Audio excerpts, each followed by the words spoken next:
ہم اللہ کی فرما برداری کرتے اور رسول صلی اللہ علیہ وآلہ وسلم کا حکم مانتے۔ کاش میں نے اپنی اس زندگی کے لیے کچھ آگے بھیجا ہوتا، اے کاش میں نے پیغمبر کے ساتھ رستہ اختیار کیا ہوتا، اے کاش مجھ کو میرا اعمال نامہ نہ دیا جاتا اور مجھے معلوم نہ ہوتا کہ میرا حساب کیا ہے،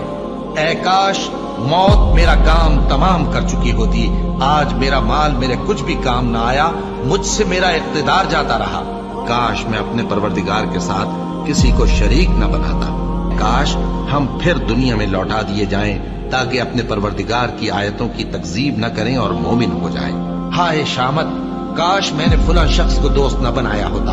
اس نے مجھ کو کتاب نصیحت کے میرے پاس آنے کے بعد بہکا دیا، اور شیطان انسان کو وقت پر دغا دینے والا ہے،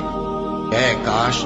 میں مٹی ہوتا۔ اور وہ فرمائے گا کہ گناہگارو تم آج الگ ہو جاؤ، اے آدم کی اولاد، کیا میں نے تم سے کہہ نہیں دیا تھا کہ شیطان کو نہ پوجنا، وہ تمہارا کھلا دشمن ہے،